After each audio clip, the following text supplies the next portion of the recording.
Gold, trusted gold buyers. మీరు తాకట్టు పెట్టిన బంగారాన్ని విడిపించి ఈ రోజు ఉన్న మార్కెట్ ధరకు కొనబడను.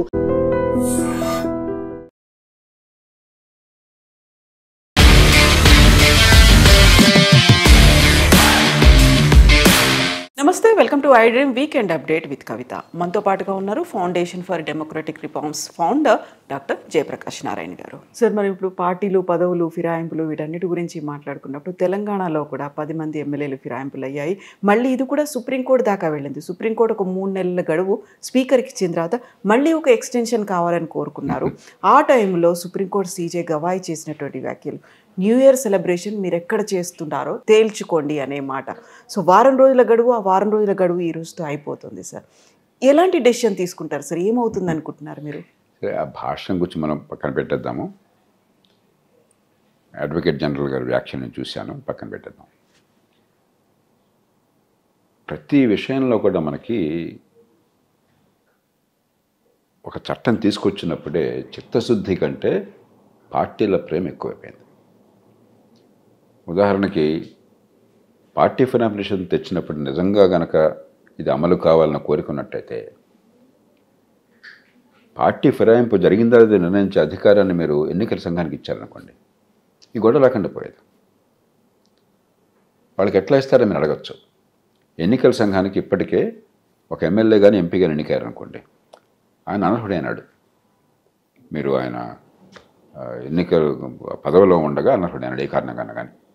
ఉదాహరణకి ఆయన మీద కోర్టులో శిక్ష పడి ఉండొచ్చు, సెక్షన్ 8 కింద ఆయన అనర్హుడు కావచ్చు. లేకపోతే ఆఫీస్ ఆఫ్ ప్రాఫిట్ అంటారు, అలాంటిది ఏమన్నా ఉన్నట్టయితే ఆయన అనర్హుడు కావచ్చు. లేకపోతే ఇతర కారణాలు అనర్హుడయ్యారనుకోండి. అలాంటి సందర్భాలు రాజ్యాంగం ఏం చెప్తోంది? గవర్నరు ఎమ్మెల్యే అయినట్టయితే, అలాగే ఎంపీ అయినట్టయితే రాష్ట్రపతి ఈ విషయాన్ని ఎన్నికల సంఘానికి పంపించి మీరు విచారించి నివేదిక ఇవ్వండి అని చెప్పి ఆదేశిస్తారు. ఎన్నికల సంఘం పద్ధతి ప్రకారం విచారణ జరుపుతుంది.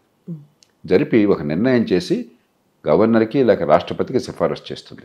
ఆ సిఫారసు శిరోధార్యం. ఇంకా రాష్ట్రపతి గవర్నర్కి వేరే అవకాశం లేదు. వారు ఏం చెప్తే చేయవలసిందే. రాజ్యాంగంలో స్పష్టంగా పెట్టారు.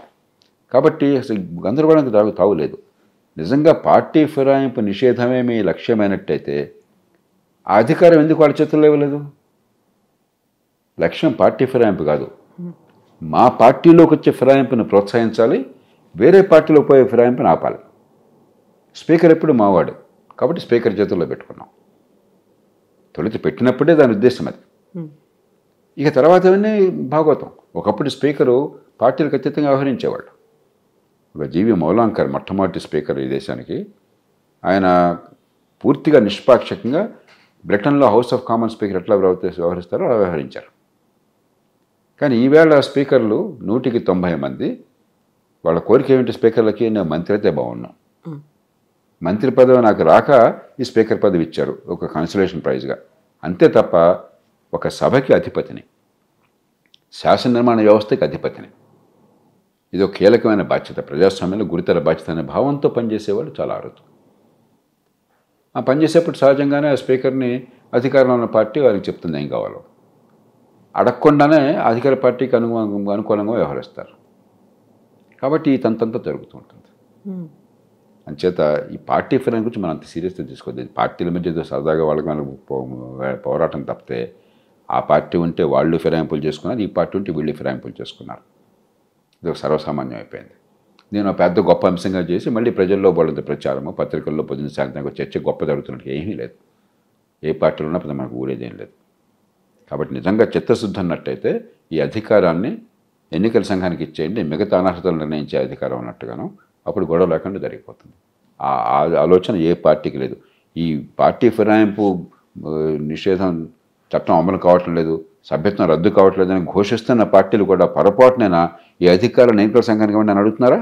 అడగట్లేదు. ఎందుకంటే మేముంటే మళ్ళీ మేము ఆ పని చేయాలి. కాబట్టి ఎంతో ఒక రాజకీయ పోరాటం తప్ప పెద్ద రాజ్యాంగ పోరాటం కాదు. ఒకవైపు ఎన్నికల సంఘం ఉంది, ఇంకొక వైపు స్పీకర్ ఉన్నారు, మరోవైపు సుప్రీంకోర్టు అనేది ఉన్నది. ప్రతిసారి 3 డిఫరెంట్ ఎంటిటీలు, స్వతంత్ర ప్రతిపత్తి ఉన్నవే. అన్నిట్లలోనూ ఇదే ఇష్యూ అనేది ఇప్పుడు దీంతో పాటుగా మళ్ళీ గడువుకి సంబంధించి కూడా రాష్ట్రపతి గవర్నర్లకు గడువు ఇవ్వాలా వద్దా అనే దాంట్లో కూడా అదే అంశం కూడా సుప్రీంకోర్టు దాకా చేరింది. సో ఇవన్నీ కూడా ఎందుకని సార్ ఇప్పుడు ఏళ్ల తరబడి ఇలాగే కొనసాగుతూ వస్తున్నాయి? కవిత, గవర్నర్ల వ్యవస్థ నా దృష్టిలో 6వ వేలు లాంటిది. నేను ఎన్నోసార్లు బహిరంగంగా చెప్పాను.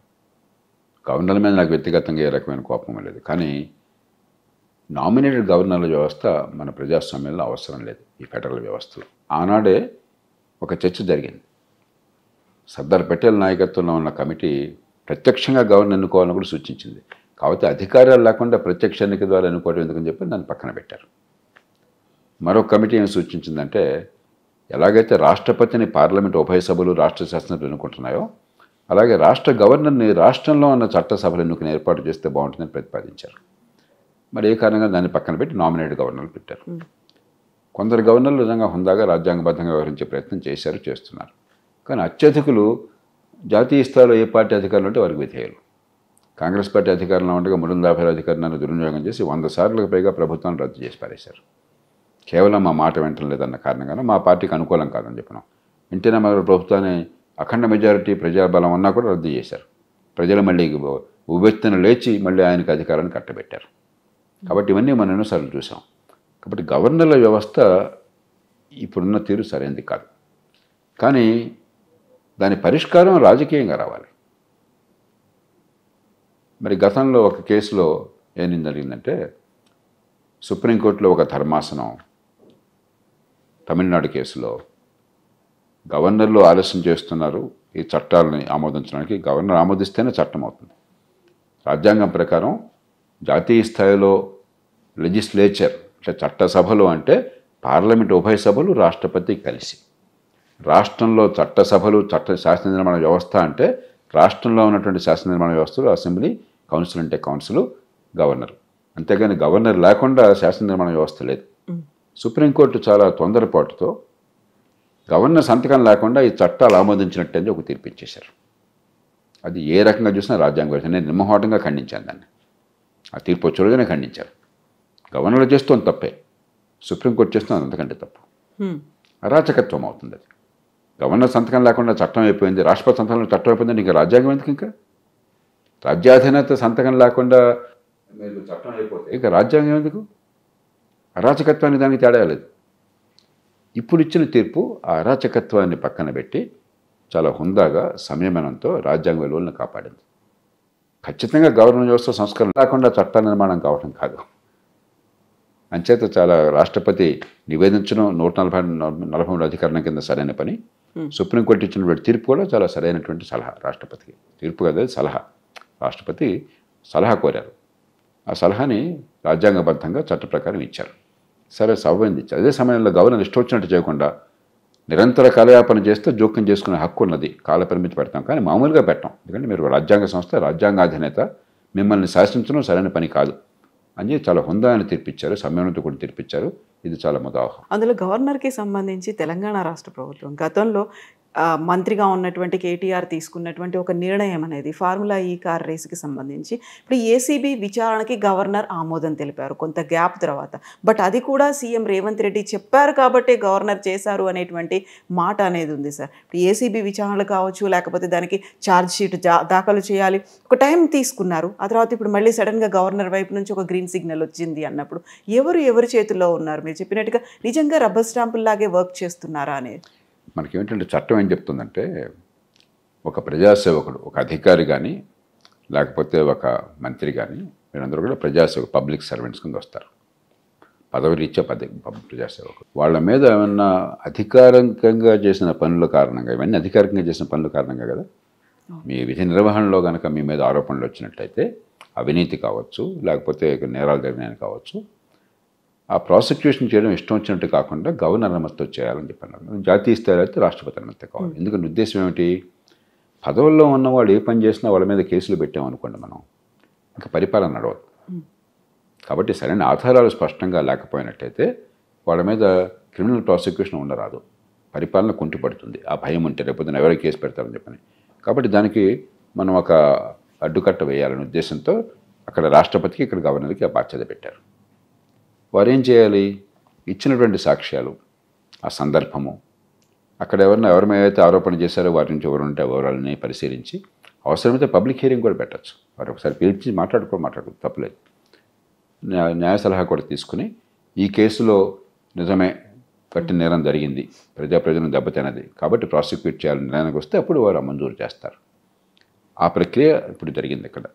కేసులో వివరాలు ఏంటో నాకు తెలియదు, ఎందుకంటే నేను పూర్వాపరాలు నాకు తెలియదు. కాబట్టి ఈ కేసులో ప్రాసిక్యూషన్కి ఆదేశం ఇవ్వడం సరైనదా కాదా అని చెప్పిన విషయంలో నేను జోక్యం చేసుకోను. ముఖ్యమంత్రి గారు చెప్పారు కాబట్టి అని చెప్పన్నది నా దృష్టిలో అది సరైన ఆరోపణ కాదు. ఎందుకంటే ముఖ్యమంత్రి ప్రభుత్వ నాయకుడు, ఆయన ఎవరు ఏంటి పార్టీ పక్కన పెట్టండి. ముఖ్యమంత్రి కేబినెట్కి అధిపతి, ప్రభుత్వ నాయకుడు. ప్రభుత్వం అంటే అయితే మంత్రి, లేకపోతే కేబినెట్కి ప్రతినిధి ముఖ్యమంత్రి, నా నాయకుడు ముఖ్యమంత్రి. కాబట్టి గవర్నర్కి సలహా ఇచ్చేది రాష్ట్ర కేబినెట్ ఇస్తుంది, కేబినెట్ తరపున ముఖ్యమంత్రి ఇస్తారు. అది అధికారికంగా రాజ్యాంగబద్ధంగా ఇచ్చే సలహా. అయితే సలహాను అన్ని వేళలా పాటించాలా వద్దా అన్నది వేరే విషయం. సుప్రీంకోర్టు కూడా నిన్న ఇచ్చినటువంటి తీర్పులో మరి ప్రభుత్వం చెప్పిన మాత్రం చేత గవర్నర్ సంతకం పెట్టాల్సిన అవసరం లేదు. గవర్నర్ తన స్వతంత్రంగా బుద్ధిని ఉపయోగించారు. కొన్ని సందర్భాల్లో గవర్నర్కి విచక్షణాధికారం లేదు, కొన్ని సందర్భాల్లో విచక్షణాధికారం ఉంటుంది. కాబట్టి కొంత గ్రే ఏరియా ఉంటుంది.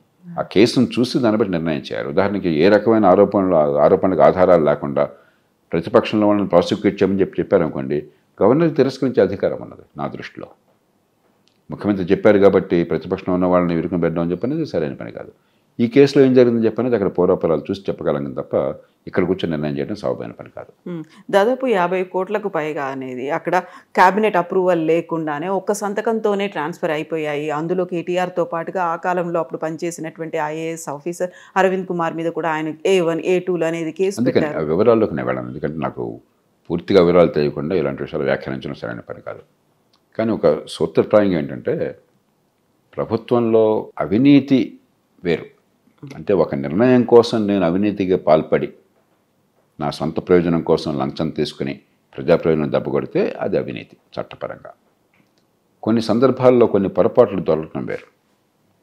సదుద్దేశంతోనే నిర్ణయం తీసుకున్నట్టయితే నిర్ణయం అమలు చేస్తున్నప్పుడు కొన్ని జాగ్రత్తలు పాటించకపోతే పొరపాటున తొందరగా పని అమలు కోరుతూ అది వేరు. కాబట్టి ఈ కేసు దేనికి చెందుతుందని చెప్పనేది లోతుగా వెళితే కానీ మనం నిర్ణయం చేయాలి.